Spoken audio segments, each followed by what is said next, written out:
Movie की शुरुआत में एक औरत को दिखाते हैं जो इस मूवी की हीरोइन कैटी है और वो एक पुलिस ऑफिसर के सामने बैठकर रो रही होती है। तभी वो ऑफिसर उससे सवाल करता है कि आप क्यों रो रही हो, तो वो जवाब देती है कि मेरे 2 बच्चे हैं, बड़ी बेटी लीसा और दूसरा बेटा था जो अब मेरे पास नहीं है, और तीसरा एक बेटा है जिसके पैदा होने के बाद मेरे पति मुझे छोड़कर भाग गए। क्या आप एक काम कर सकते हैं, क्या आप मेरे बच्चे को किसी अनाथ आश्रम में डाल सकते हैं, वहाँ पर फिर उसकी परवरिश हो जाएगी, प्लीज आप उस बच्चे को ले लीजिए। अब ऐसा कहकर वो बहुत रो रही होती है। पति बच्चा पैदा होने के बाद भाग गया और बच्चों की परवरिश करने के लिए ये बहुत ही स्ट्रगल कर रही है। अब हम देखते हैं कि इनकी जिंदगी ऐसी हुई क्यों।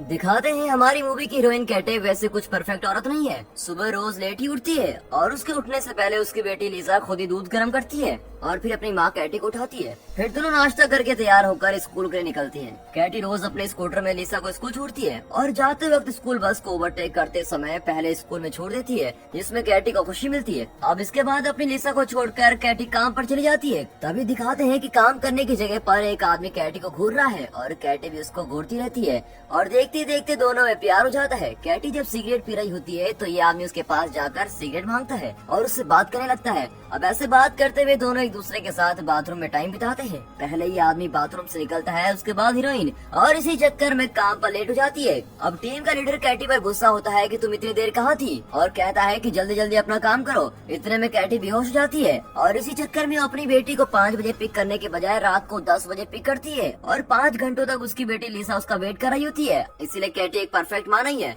फिर घर वापस आकर रात को सोकर हमेशा की तरह रूटीन वर्क ही होता है। स्कूल में लीसा को ड्रॉप करना, काम पर जाना और फिर काम पर उस आदमी के साथ बातचीत करना, और यही चलता रहता है। फिर पता चलता है कि उस आदमी का नाम पैको है और पैको कैटी से अच्छी तरह बात करता है और उसी रात कैटी को डेट पर आने के लिए भी कहता है। अब कैटी लीसा को घर पर छोड़कर पैको के साथ डेट पर चली जाती है और उसके बाद वो पैको का भरोसा करके घर पर लेकर आ जाती है और घर पर दोनों बहुत मजे कर रहे होते हैं। अब दूसरे दिन सुबह ही दोनों डाइनिंग टेबल पर खा रहे होते हैं। लीसा ये देखकर कहती है कि ये कौन बैठा है और ये देखते ही वहाँ से भाग जाती है। वो कैटी से कहती है कि ये आदमी मुझे पसंद नहीं, लेकिन कैटी कहती है कि अब हमारी फैमिली का पार्ट है और अभी हमारे साथ ही रहेंगे, वो तुम्हारे पापा जैसे हैं। अभी तक तो ये होता था कि कैटी रोज लीसा को स्कूल ड्रॉप करती थी, पर जब से वो पैको आया है वो उसी के साथ स्कूटर पर जाती है और लीसा को बस में स्कूल डाल देती है। और अब दिखाते हैं कि कैटी प्रेग्नेंट है और उसका एक खूबसूरत बेटा पैदा होता है, लेकिन वो छोटा बच्चा ज्यादातर रोता ही रहता है और फिर वो सभी उसको चुप कराने की कोशिश करते हैं। अगले दिन कैटी अपने नए बच्चे के साथ सो रही होती है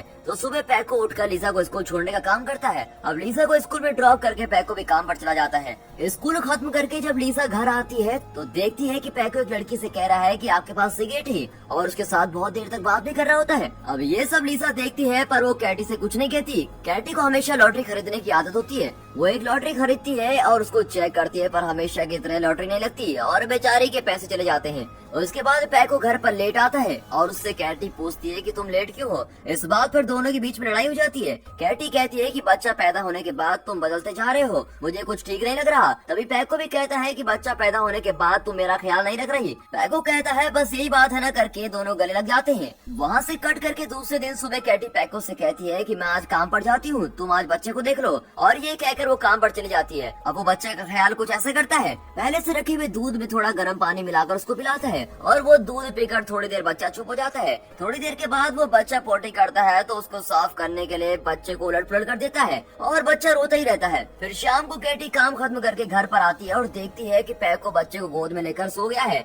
और उसके बाद कैटी बच्चे को लेकर पैको से कहती है कि कोई बात नहीं, मैं इसकी ड्रेस अभी बदल देती हूँ। और जब ड्रेस बदलती है तो ये देखती है कि बच्चे के पेट पर चोट के निशान है और उसको ये देखकर बिल्कुल शॉक हो जाता है। कैटी पैको से पूछती है कि क्या तुमने बच्चे को नीचे गिरा दिया था, पर पैको कहता है कि नहीं, ऐसा तो कुछ भी नहीं हुआ। फिर से कैटी बोलती है कि सच बताओ। फिर पैको बोलता है कि नहीं, मुझे नहीं पता, मुझ पे फालतू शक क्यों कर रही हो। फिर दिखाते हैं दूसरे दिन जब कैटी काम से वापस आकर देखती है तो बच्चे के पेट पर निशान एक जगह बजाय 2 जगह होते हैं। अब ये देखकर तो उसको बहुत ही डर लगता है और कैटी सोचती है कि ये पैको ही कुछ कर रहा है और सोचकर पैको से पूछती है कि क्या तुमको ये बच्चा पसंद नहीं है या तुमने इसको जानबूझकर नीचे गिरा दिया था, और ये कहकर वो उससे लड़ाई करती है। तब पैको कहता है कि मैं अपने खून पर ही जुल्म क्यों करूंगा, अब तुमने मुझ पर शक किया है इसलिए मैं घर छोड़कर जा रहा हूँ। फिर अपना सामान लेकर चाबी फेंक कर मुझे कोई काम नहीं चाहिए और ना तुम्हारे बच्चे चाहिए ऐसा कहकर वहाँ से चला जाता है। अब पति छोड़कर चला जाता है तो कैटी सोचती है कि फिर भी हम अपनी जिंदगी संभाल लेंगे। कैटी काम पर चली जाती है और लिसा को उस बच्चे को संभालना पड़ता है।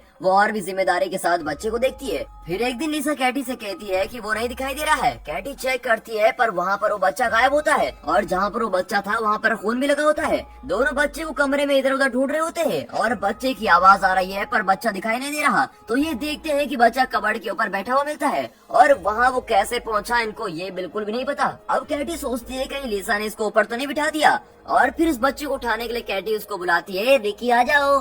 तभी लिसा माँ करके चिल्लाती है और इतने में कैटी रिकी को छोड़ देती है और वो नीचे गिर जाता है। दोनों डर जाते हैं कि क्या हुआ और दोनों सरप्राइज हो जाते हैं जब वो रिकी की पीठ पर पंख जैसा कुछ निकला हुआ देखते हैं। उन्हें ये तो बहुत ही अजीब लगता है। अब वो रिकी को बांध लेते हैं। उसके बाद कैटी लिसा से कहती है कि तुम्हारा छोटा भाई रिकी बहुत ही अलग है, तुम ये बात किसी से मत कहना। अब रिकी अपनी बड़ी बहन लिसा के रूम में रहता है और उसकी देखभाल लिसा करती है। ऐसे दिन गुजरते हैं और रिकी थोड़ा थोड़ा बड़ा हो रहा होता है और साथ में उसके पंख भी बड़े होते हैं। कैटी उस पंख का नाप लेती है और एक ही हफ्ते में करीब 6 से 7 सेंटीमीटर तक उसके पंख बड़े हो जाते हैं। अब ऐसे ही हफ्ते दर हफ्ते उसके पंख बड़े होते हैं, इसीलिए रिकी पर कोई भी ड्रेस सेट नहीं होती और जो भी ड्रेस इसके लिए लेते हैं उसके पंख उस ड्रेस को फाड़ लेते हैं। फिर ये देखते हैं कि रिकी उड़ रहा है तो ये उसको देखकर बहुत ही खुश होते हैं। फिर भी इतनी छोटी सी उम्र में रिकी उड़ने की बहुत कोशिश करता है और ऐसे दिन बीतते जाते हैं और जैसे ही दिन गुजरते हैं रिकी बड़ा होता है और साथ ही साथ उसके पंख भी। अब रिकी के पंख ऐसे दिखाई देते हैं जैसे पक्षियों के पंख होते हैं और अब वो एक वंडर बेबी की तरह हो जाता है, जिससे कैटी और लिसा की लाइफ बदल जाती है और इसी बदलाव के साथ उनकी लाइफ चलती रहती है।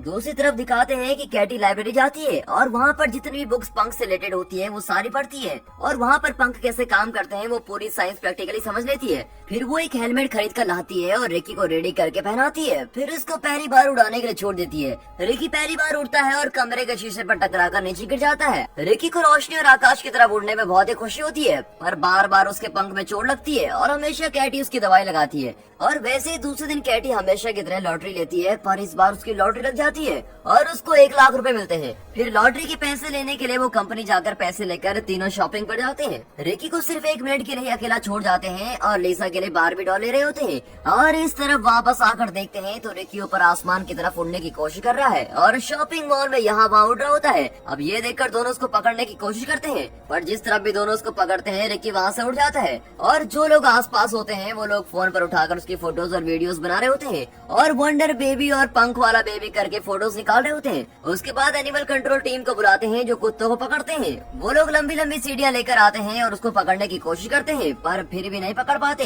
तभी कैटी कहती है कि रिकी को रोशनी बहुत पसंद है और इसीलिए वो लाइट की तरफ जाकर उड़ रहा है। अगर आप लाइट बंद कर देंगे तो वो शायद नीचे आ जाएगा। अब वो सब एक एक करके लाइट्स ऑफ करते हैं और जैसे ही लाइट्स ऑफ होती हैं तो रिकी नीचे आ जाता है। नीचे एक आदमी छुप कर उसको पकड़ लेता है। अब रिकी को पकड़कर उसकी माँ के पास लौटा देते हैं। फिर वहाँ से कट करके एक हॉस्पिटल दिखाते हैं जहाँ पर एक डॉक्टर रिकी को ठीक करके कैटी को बोलता है कि ये तुम्हारा बेबी एक वंडर बेबी है जो उड़ सकता है और उसके पंख बहुत ही स्ट्रॉन्ग है और उसको हड्डियों से रिलेटेड एक बीमारी है। उसके शोल्डर्स की हड्डियाँ और ये पंख दोनों मिले हुए हैं और दोनों बढ़ रहे हैं। थोड़ी कॉम्प्लिकेशन तो जरूर है लेकिन डॉक्टर कहता है कि अभी के लिए कोई प्रॉब्लम नहीं है, इसलिए तुम उसको हॉस्पिटल में रख दो और हम उसकी देखभाल करेंगे और उसका पूरा खर्चा भी हम उठा लेंगे। लेकिन कैटी उसको जवाब देती है कि इसकी कोई जरूरत नहीं और रिकी को दे दीजिए और रिकी को लेकर वहाँ से निकलने की कोशिश करती है। इतने में बहुत सारे रिपोर्टर्स वहाँ पर आ जाते हैं। फिर उनसे बचने के लिए हॉस्पिटल के पीछे के रास्ते से टैक्सी को बुलाकर निकलते हैं और इतने में वहाँ पर भी मीडिया वाले आ जाते हैं। अब किसी तरह उनसे बचकर इधर उधर डॉक्टर के पास मीडिया वाले सवाल करते हैं, डॉक्टर क्या हुआ?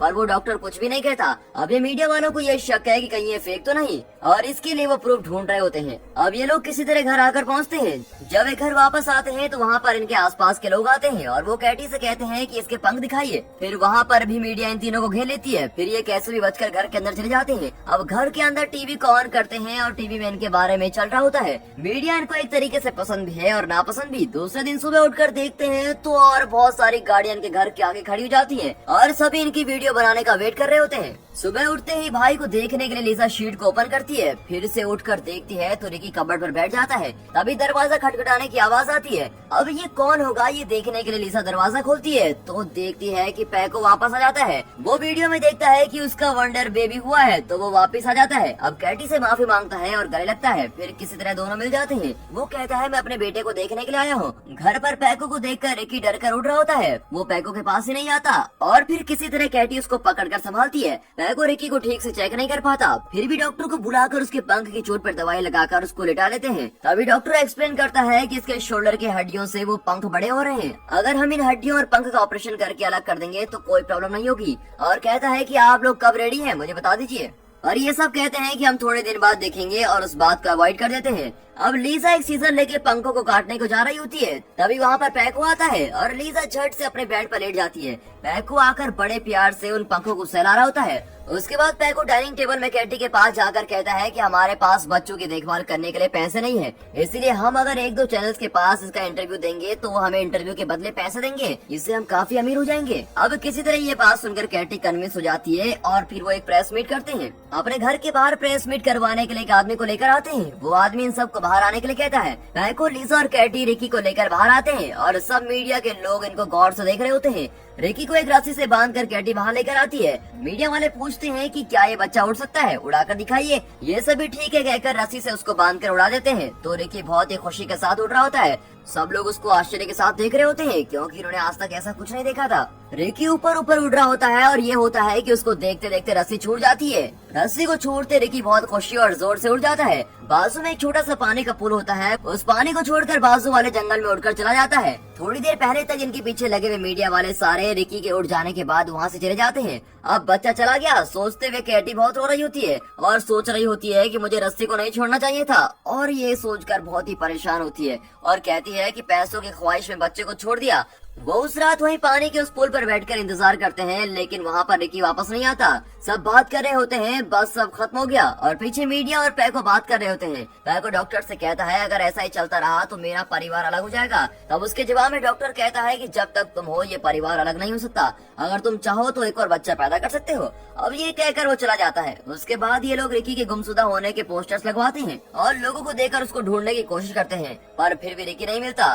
कैटी भी हमेशा उदास रहती है और पैको को डॉक्टर की वाली बात याद आती है कि वो और बच्चे पैदा कर सकता है। वो कैटी को हमेशा दिलासा देता रहता है कि कैटी रिकी वापस जरूर आएगा। फिर सुबह जल्दी उठकर वो रिकी को वहीं आसपास ढूंढते हैं, लेकिन रिकी मिल नहीं रहा होता है। वो पानी में देख रही होती है, तभी अचानक पीछे से रिकी आकर खड़ा होता है और वो अचानक रिकी को देखती है और बहुत ही खुश जाती है। रिकी अपनी माँ कैटी को हाय बोलकर दूसरे पल वहाँ से उड़ जाता है। पंख और बड़े होकर और सुंदर दिखाई देते हैं और ये देखकर कैटी को बहुत ही खुशी होती है। उसके बाद घर लौटकर अपने परिवार से कहती है कि मेरा बेटा जिंदा है और फिर से एक नॉर्मल जिंदगी जीने लगते हैं। और ऐसे दिन बीत जाते हैं और उसके बाद लिसा को स्कूल में पैको छोड़ देता है और दूसरी तरफ कैटी प्रेग्नेंट है ये दिखाते हैं और इस तरह कैटी के पेट को दिखाकर ये मूवी यहाँ पर खत्म होती है।